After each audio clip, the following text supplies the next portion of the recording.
Boa noite. Boa noite. Tudo bem com vocês? Tudo bem. Frio, calor ou chuva? Agradável. É? Que bom que nós estamos aqui. Um tempinho está um pouquinho meio fresco, né? Está bom demais hoje. E a igreja também hoje está muito bonita. Olha só quanta gente estamos aqui nessa noite. Temos ali o pai lá da desbravadora, da Mariane, né? Seja bem-vindo. E temos aqui a mãe da Valda. Seja bem-vinda. Deus abençoe a senhora e toda a família.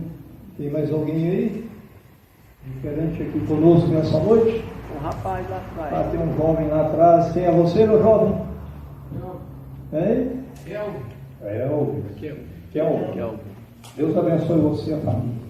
E a todos os demais que estamos aqui, que possamos realmente estarmos na presença de Jesus. Irmãos, você sabe que a igreja tem a função ou a missão no mundo de levar o que para as pessoas? O Evangelho Eterno. Evangelho eterno. E quantos evangelhos eternos tem para Cristo? Quantos? Um evangelho eterno. Mas esse evangelho eterno, ele significa que ele saiu da boca dos maiores líderes religiosos desse mundo. Não? Sai de quem então? Da boca de Deus. Então o Evangelho Eterno significa tudo aquilo que saiu da boca de Deus. Porém, o que acontece nos nossos dias é que existem muitos evangelhos sendo pregados no mundo. Sim ou não? Sim. E cada um dizendo ser o quê? O Evangelho Eterno. O Evangelho Eterno, ou a verdade. Porém, quantas verdades tem para Deus? Uma só verdade. E quantas mentiras? Milhares. Você acha que tem milhares de mentiras? Milhares ou mais. Mentira são muitas ou uma só também? Porque é uma mentira em várias formas. Tudo que passa da verdade é mentira. E aí o que acontece? Nós sabemos que a missão que nós temos de pregar o Evangelho Eterno, muitas vezes somos questionados aí fora. Por que você faz isso? Por que você faz aquilo? E principalmente os guardadores da lei de Deus, eles são muito bombardeados, dizendo que não fazem parte do Evangelho. E sabe, ultimamente a gente tem visto pelas internets da vida aí, muitas pessoas dizendo, olha, se você faz parte de uma igreja que guarda o dia santo como sábado, você faz parte de uma Seita religiosa. de uma seita. Já ouviram isso? Muito demais. E quando a gente ouve isso, o que a gente sente lá no fundo do coração? Você ser chamado de alguém que faz parte de uma seita. O que você sente? É bom ou ruim? Dói. Dói? Muito ou pouco? Muito. Dói muito, não é muito? Porque você não quer fazer parte de uma seita. Mas e quando as pessoas chegam diante de você e falam, você faz parte de uma seita? Por quê? Por que as pessoas classificam os guardadores do sábado de fazerem parte de uma seita? Porque aqueles que nos chamam de fazerem parte de seita, eles não guardam o dia santo que está na palavra de Deus. E a palavra de Deus é a verdade. E se a palavra de Deus é a verdade, se Deus pede para guardarmos o sétimo dia, que é o sábado, o dia do Senhor, então eu tenho que ficar triste por eu guardar esse dia? Mas e as pessoas, ao me chamarem de um sectário, eu preciso também me entristecer? O que vocês acham? Você sabe definir o que é uma seita? Não sabe? Então, resumindo, o que é uma seita? Seita é alguém que faz parte de um grupo que surgiu ou de um grupo político ou de um grupo religioso. Por exemplo, no tempo de Jesus, vocês acham que já havia seita ou não naquele tempo? Sim. Sim? Cita, por exemplo, alguma das seitas que havia no tempo de Jesus. Seita dos fariseus. Quem eram os fariseus? Os fariseus, eles eram um grupo religioso que saíram do judaísmo, ou dentro do judaísmo, e eles tinham algumas práticas. Eles se envolviam muito com a política, mas também procuravam servir no templo. Então, eles eram considerados a seita dos fariseus. Eram aqueles que valorizavam extremamente a lei, ou seja, a Torá. Quando se fala em lei como Torá, não é simplesmente a lei de Deus, os 10 mandamentos, mas era todo o sistema que regia o povo de Israel. Desde as leis cívicas, as leis de cerimônias, os rituais, tudo aquilo está inserido na palavra no contexto de lei, no sentido de Torá, que é instrução. E os fariseus, eles eram especialistas em estudar a Torá. Só que além da Torá, tinham mais tantas leis apenas verbais, que eles transmitiam de um para o outro. Então eles eram chamados de seitas. Por isso que quando Cristo chegou, Cristo teve que bater de frente com eles, porque muitas coisas que eles brigavam contra Cristo não estavam na Torá, estava simplesmente na lei verbal dos judeus. E havia também uma outra seita, que era a seita de quem? Lembra? Saduceus. Os saduceus eram um outro grupo dentro do judaísmo, que eram eles quem cuidavam do templo. E aí, o que acontecia? Eles eram sacerdotes. No entanto, Anás e Caifás, eles faziam parte da seita dos saduceus, e os saduceus também eram um grupo que criam de uma forma diferente dos fariseus, em alguns aspectos. Por exemplo, os saduceus não acreditavam em anjos. Não acreditavam em anjos. Mesmo eles conhecendo a Torá, sabendo dos encontros de anjos com os profetas, com homens de Deus no passado, mas eles não acreditavam em anjos. E também não acreditavam no que mais? Na ressurreição. Não havia para eles ressurreição dos mortos. Então, mas eles eram que dominavam o templo, especialmente como sacerdotes. E quando Cristo chega, o que acontece? Eles enfrentam Cristo. E Cristo teve que dar muitas vezes uma dura, tanto nos fariseus como nos saduceus. Mas não para por aí a seita. Havia tantos outros grupos que eram considerados seitas. Mas também havia a seita dos nazarenos. Já ouviram falar? Seita dos nazarenos. Por que seita dos nazarenos? Porque eram pessoas que participavam de algum grupo religioso que veio de Nazaré. E quem, por exemplo, veio de Nazaré? Na história bíblica aqui? Jesus. O próprio Cristo. Então, Cristo, quando ele esteve aqui, a partir do momento que ele entra no cenário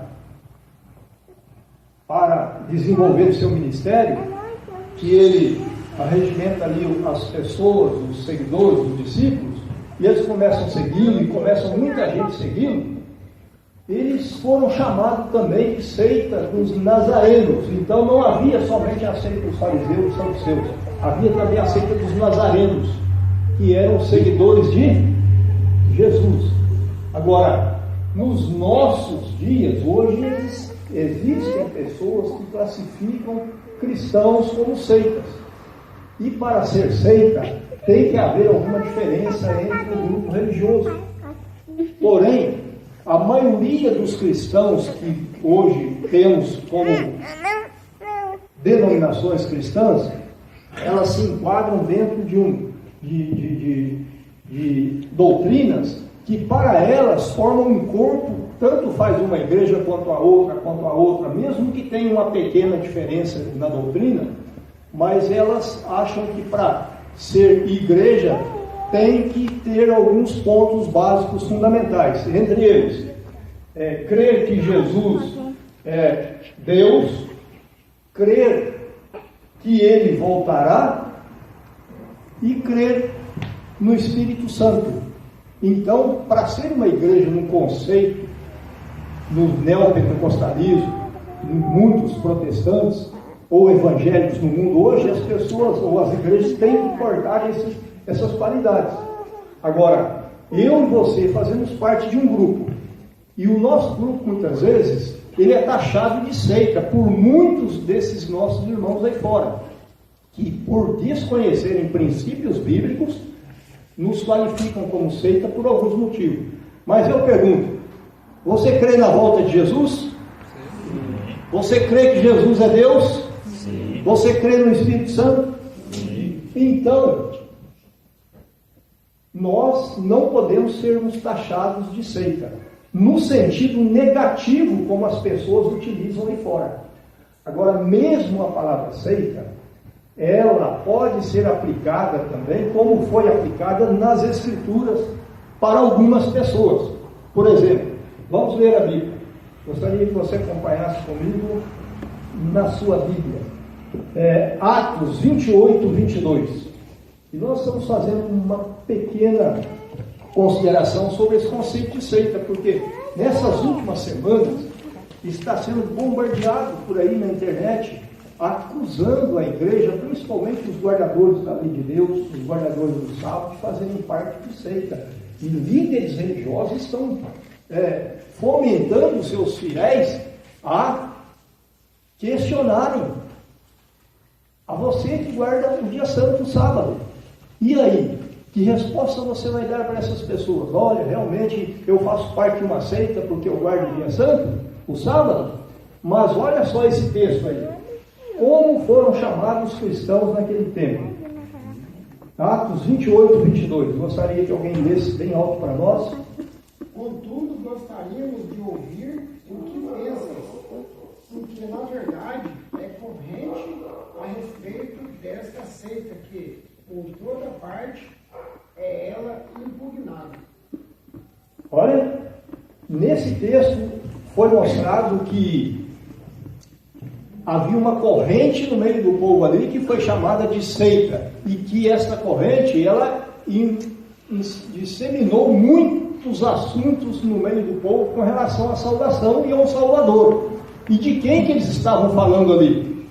Quem vocês acham que eles estavam falando? Quem era esse grupo que estava sendo taxado aí de seita nesse momento? Vamos no capítulo 24, no verso 5, do mesmo livro de Atos.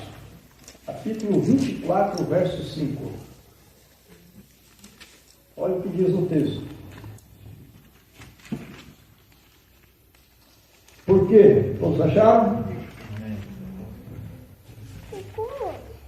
Atos 24, 5 diz: porque tendo nós verificado que este homem é uma peste e promove sedições entre os judeus, esparsos por todo o mundo, sendo também o principal agitador da seita dos Nazarenos.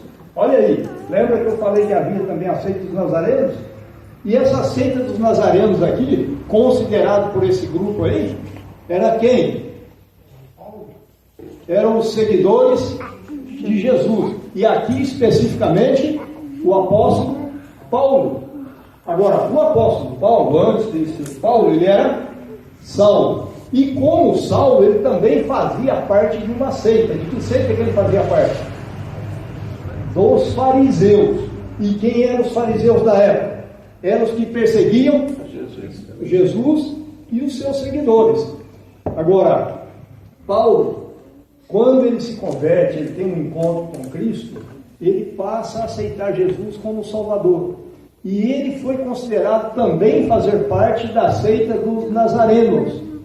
E agora, irmão, eu pergunto para você, comparando a seita dos nazarenos, que era os seguidores de Jesus, com a seita dos fariseus, com a seita dos saduceus, vocês acham que havia uma diferença?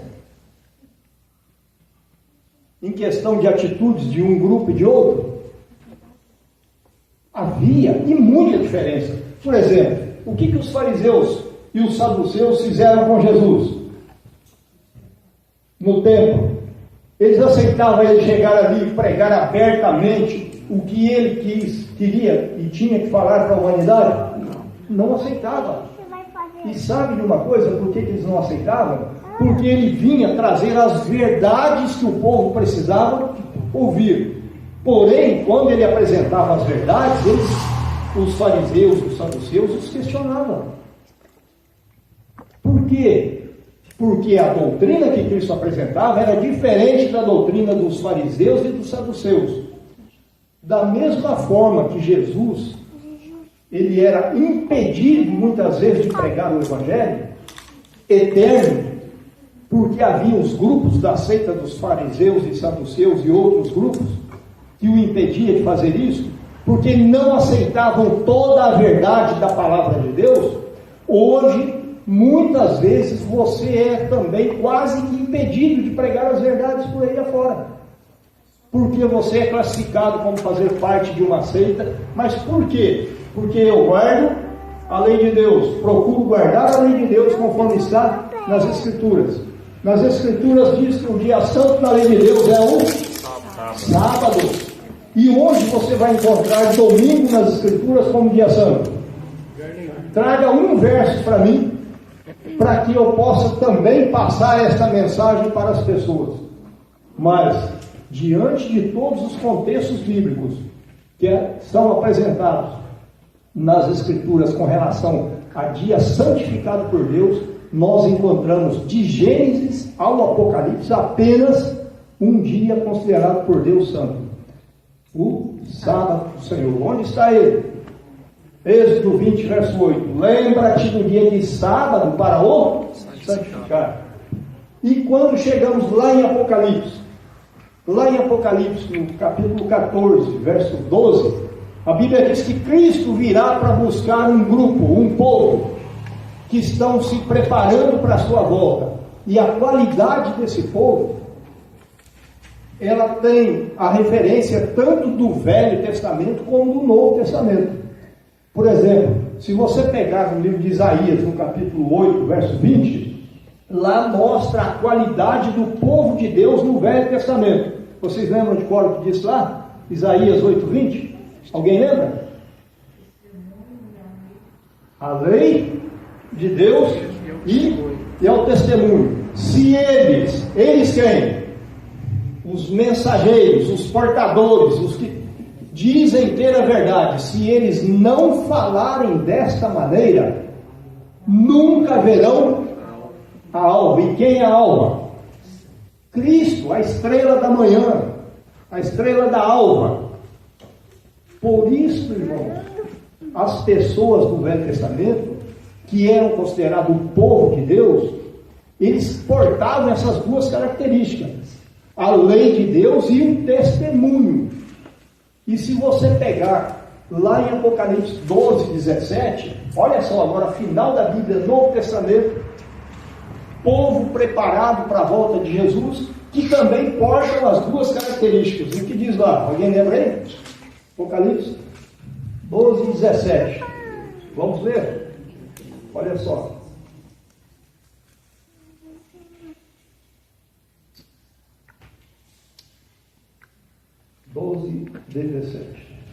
Diz assim: irou-se o dragão contra a mulher e foi pelejar com os restantes da sua descendência. Vírgula. Quem são eles? Guarda os mandamentos de Deus. Os que guardam os mandamentos de Deus e têm o testemunho de Jesus. O povo de Israel, quais eram as duas características deles?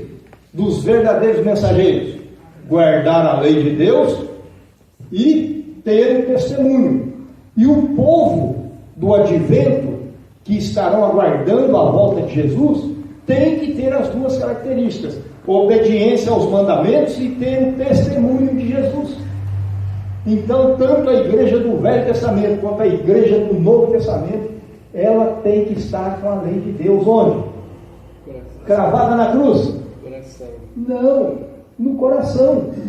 Por isso que o texto lá, quando ele começa, ele diz assim, olha, vou ler novamente com os irmãos. Irou-se o dragão contra a mulher. Quem é a mulher? A igreja de Deus. E foi pelejar com os restantes da sua descendência. Veja bem, a descendência vem de quando? Vem lá de trás, desde a época do povo passado, do povo de Deus.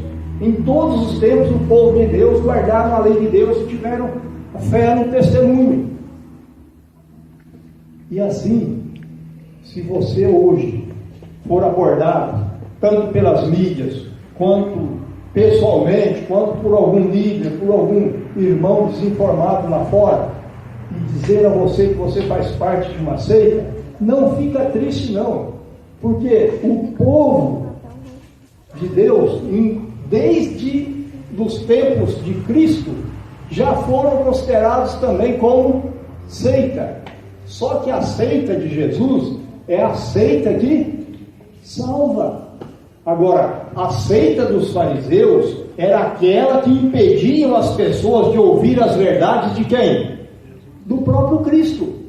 Então hoje, quando você quer chegar diante de algum amigo, de algum irmão, de alguma denominação, de algum sistema religioso e quer pregar a lei de Deus para ele, e se você for impedido, pode ter certeza que da mesma forma como os apóstolos, como o próprio Cristo, muitas vezes foram barrados para não pregar as verdades, hoje os que fazem parte da seita dos nazarenos, que somos nós, os que guardam a lei de Deus, também seremos chamados de seita. Só que Jesus deixou de salvar as pessoas porque ele foi chamado de seita? Não. O grupo dele? O apóstolo Paulo deixou de continuar pregando o evangelho porque foi chamado de fazer parte de uma seita? Não foi. Não parou. Por quê? Porque a seita que Jesus foi chamado, que os discípulos foram chamados, que os apóstolos foram chamados, que Paulo posteriormente, quando se converte, foi chamado, que seita era essa? Atos 24:14. Olha que seita era esta que Paulo foi chamado de fazer parte. E desde os tempos passados, já eram considerados essa seita para os que eram opositores à salvação. E hoje não vai ser diferente. Imagine, no começo da história do cristianismo, quantas vezes Cristo foi acusado de ser um sectário, quantas vezes os apóstolos foram acusados de serem sectários, como diz, divisores de assuntos de religião.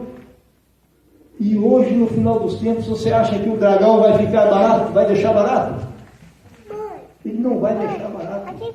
Por isso, se você for chamado de fazer parte de uma seita, sabe o que você vai ter que dizer para eles? Grifar esse texto que você vai ler aí agora, Atos 24:14.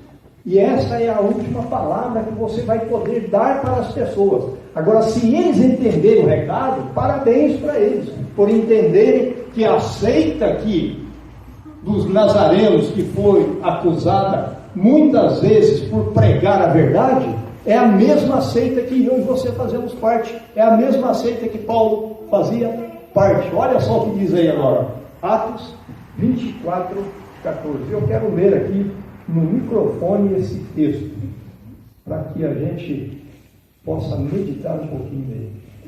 Por isso, irmãos, não tenha medo, não fique triste se você for taxado de um sectário, fazer parte de uma seita, mesmo por irmãos aí fora que não conhecem as Escrituras conforme precisam conhecê-las. Diz o texto: porém, confesso-te que segundo o caminho a que chamam seita, assim eu sirvo a Deus, ao Deus dos nossos pais, acreditando em todas as coisas que estejam escritas, de acordo com o quê? Com a lei e com os profetas. Amém? Amém. Paulo, ele não se preocupava. Paulo não chorava porque ele era chamado de seita. Paulo não desanimava porque ele era chamado de fazer parte de uma seita, que era a seita do caminho. Mas eu e você precisamos chorar, precisamos desanimar, mesmo que somos atacados diante das mídias por aí. Infelizmente, se esses que atacam você de fazer parte de uma seita, se ele não entender o verdadeiro caminho, ele vai ser como um dos fariseus do passado. Se ele te chama de fariseu, ele precisa entender o conceito de fariseu. O conceito de fariseu é dividir as pessoas, impedir as pessoas de ouvir as verdades. Esse que é o conceito do verdadeiro fariseu. Agora, você que procura fazer a vontade de Deus, conforme o povo do Velho Testamento fazia, se você que procura estar servindo a Deus conforme o próprio Jesus servia, e como Jesus agia para com a lei de Deus, com os 10 mandamentos agora da lei de Deus, como Jesus agia? Ele transgrediu alguns dos mandamentos? João 15, verso 10. Olha só como Jesus agia para com a lei de Deus. Por isso, Jesus fazia parte da seita do caminho, que ele era o fundador da seita do caminho, para os fariseus da época. Mas por que eles acusavam ele? Olha o que ele fazia com a lei de Deus. João 15, verso 10. E aí, você vai fazer uma comparação com os acusadores modernos de hoje, comparando com os acusadores da época de Cristo. João 15, verso 10. Diz assim na minha Bíblia: se guardardes os meus mandamentos, permanecereis no meu amor, assim como eu tenho o quê? Guardado os mandamentos de meu Pai, e no seu amor permaneço. Amém? Jesus, ele nunca transgrediu nenhum dos mandamentos do Pai. E quando ele fala em mandamentos aqui agora, era a lei moral de Deus em todos os sentidos. Ele obedecia conforme deveria ser, ele mostrava o amor de Deus na sua vida, não só para com Deus, mas para com o semelhante, ao passo que os fariseus e os saduceus não faziam isso.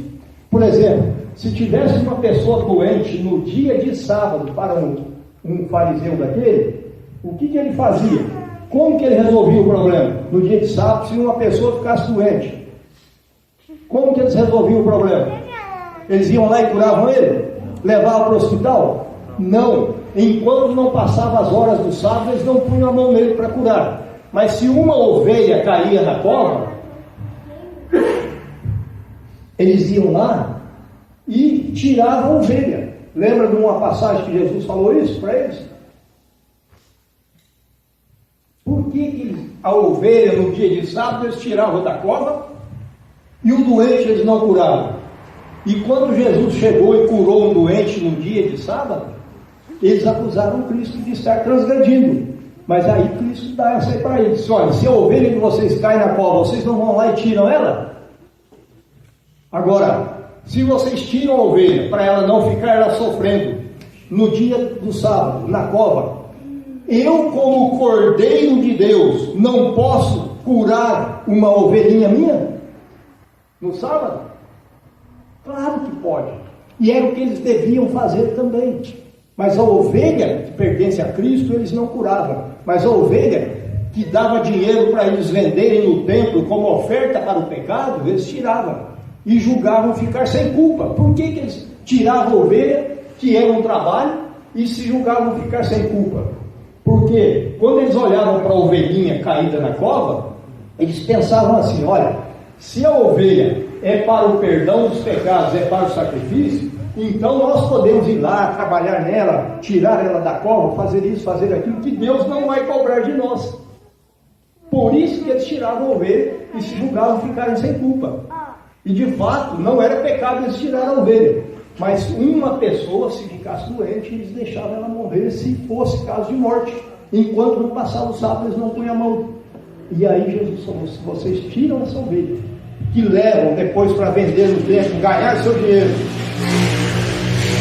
e dizer que ela é para o perdão dos pecados, que de fato era, simbolicamente, eu, como Cordeiro de Deus, não posso salvar uma ovelha por completo, pelas quais eu vim aqui para salvar. Eu não vim aqui para morrer por um boi, por uma ovelha, por um carneiro. Eu vim aqui para morrer por um pecador.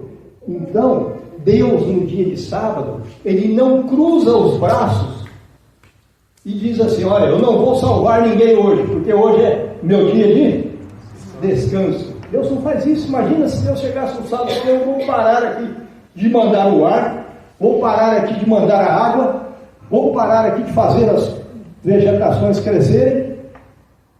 O que aconteceria com a humanidade dentro de dezenas de séculos aí, faltando um oxigênio 24 horas por dia? Não existiríamos mais.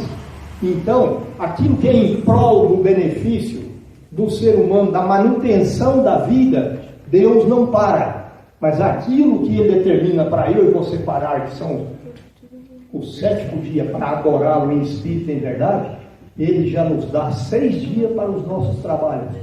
Porém, o 7º dia é o dia de trabalharmos para Ele, coisa que os fariseus e os saduceus faziam somente lá no templo e achavam que estava tudo bem. E nós, como cristãos, seguidores de Cristo, que guardamos os mandamentos do Pai, assim como Jesus guardava, precisamos imitá-lo. Agora, você imitando a Cristo, pode ter certeza, você vai ser chamado de fazer parte de uma seita.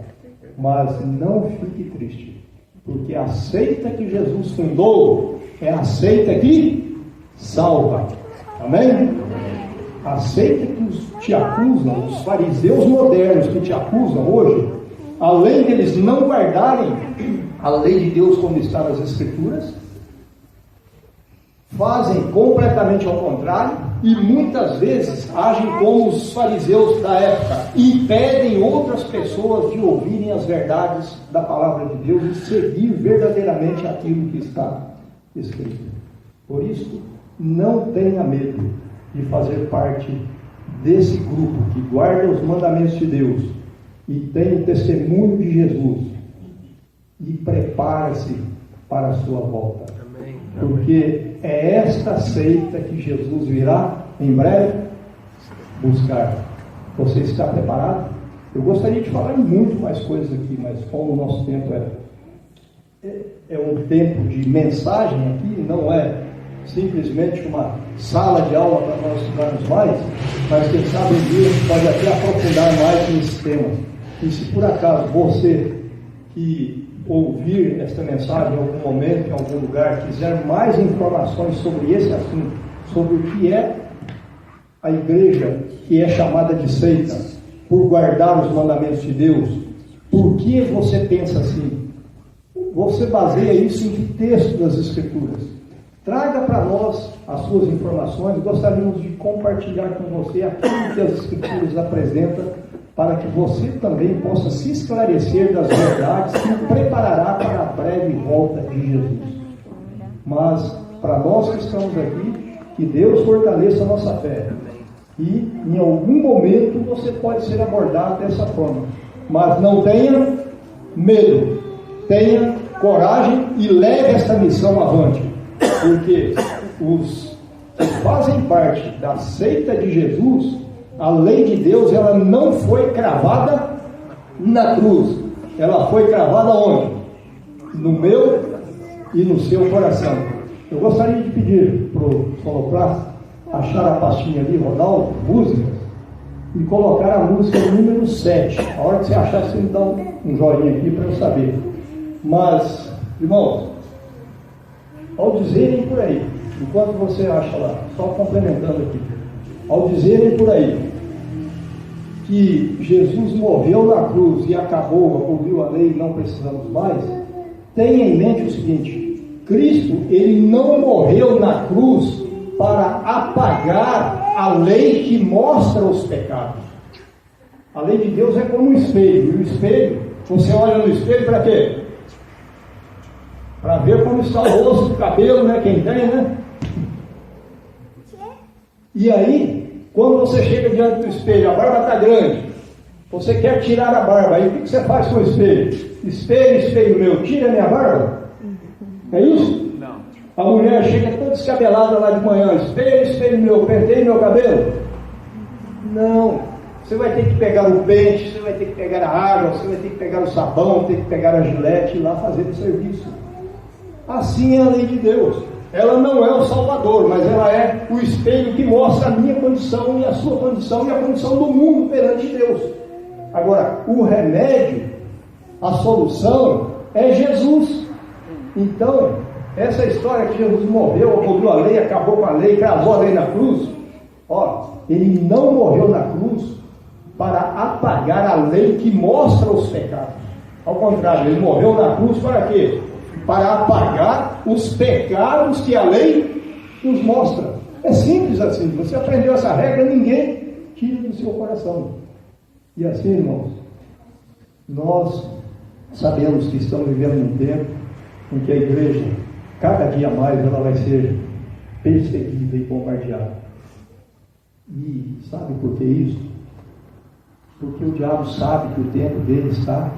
Olha, há 2000 anos atrás, Cristo já, o apóstolo João, já fala no livro de Apocalipse, que o diabo sabia que pouco tempo restava para ele. Agora você imagina, 2000 anos depois, se há 2000 anos atrás já sabia que pouco tempo lhe restava, imagina 2000 anos depois. Por isso que ele está irado contra aqueles que guardam os mandamentos de Deus. E nós temos que pregar para esses irmãos que estão lá fora. Ah, mas vocês estão pregando como se estivesse pescando no aquário. Eu já ouvi muito isso aí. Vocês têm que pregar para quem não está salvo ainda. Nós estamos salvos aqui, vocês estão como se estivesse pescando no aquário. Mas espera aí, salvo, transgredindo a lei de Deus, comendo coisas imundas, com a barriga cheia de imundície, pregando imortalidade da alma, e se julgam estar salvo, enquanto a Bíblia condena tudo isso? E assim, nós precisamos pregar para eles. Eles podem estar num aquário, mas o peixe, quando está no aquário, ele está dominado pelo dono da casa. E muitos desses que dizem que nós não devíamos pregar para eles, eles estão dominados pelo dono deste mundo que está caído aqui, juntamente com seus anjos. E nós precisamos ajudar os peixinhos que estão dentro dos aquários também saírem do aquário e vir para o mar da água da vida, que é Jesus. Então, deu certo? Não tenha medo, tenha coragem e tenha confiança em Cristo. Deus quer completar o que Ele começou na minha e na sua vida. E para terminar, eu gostaria de louvar a Deus com este louvor que é a lei do amor.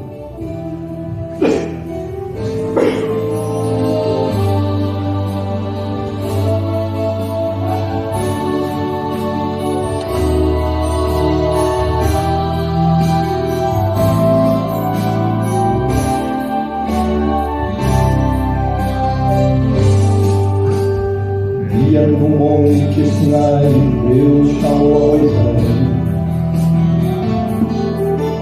e com o povo serás feliz, sim, a lei guardar, e em tuas tábuas de pedra tu a escrever, são leis de os mandamentos para os filhos teus. E o primeiro: não terás outros deuses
seita que Jesus virá buscar, no sentido de que você faz parte da seita do Nazareno, que é o Salvador, que é o Messias que veio e que foi rejeitado pela seita dos fariseus, dos saduceus e de tantas outras seitas, por ele guardar a lei de Deus como ela precisava ser guardada.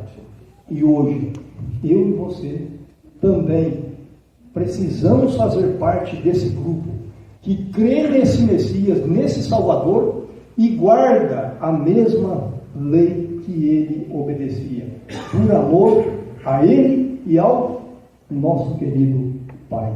Que Deus nos abençoe. No poder do Santo Espírito, você vai conseguir vencer todos os ataques do inimigo e estar preparado para a breve volta do Senhor.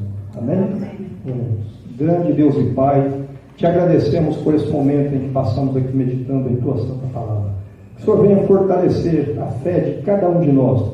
E neste mundo em que muitas vezes Teus filhos são atacados por fazerem parte de um grupo que quer servir ao Senhor em espírito e em verdade, guardar a Sua Palavra assim como ela é, que o Senhor possa fortalecer-nos. E assim como o Senhor foi com os apóstolos, com os discípulos, com o Teu povo em todos os tempos, seja conosco, seja com a Tua igreja, e seja com aquele que está lá fora também, que precisa compreender essas verdades e não serem ludibriados pelos ataques dos inimigos, tanto visíveis como invisíveis, tanto sejam homens como anjos maus caídos, que eles possam serem repreendidos e não impedir o Teu Filho de fazer a Tua vontade, entregando a vida completamente ao Senhor.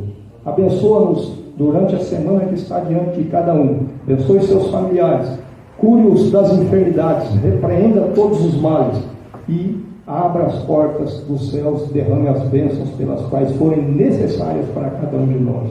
Batiza-nos continuamente com Teu Santo Espírito e proteja-nos com Teus santos anjos. É o que nós pedimos e te agradecemos, buscando do Senhor o perdão dos pecados, no nome de Jesus. Amém. Amém.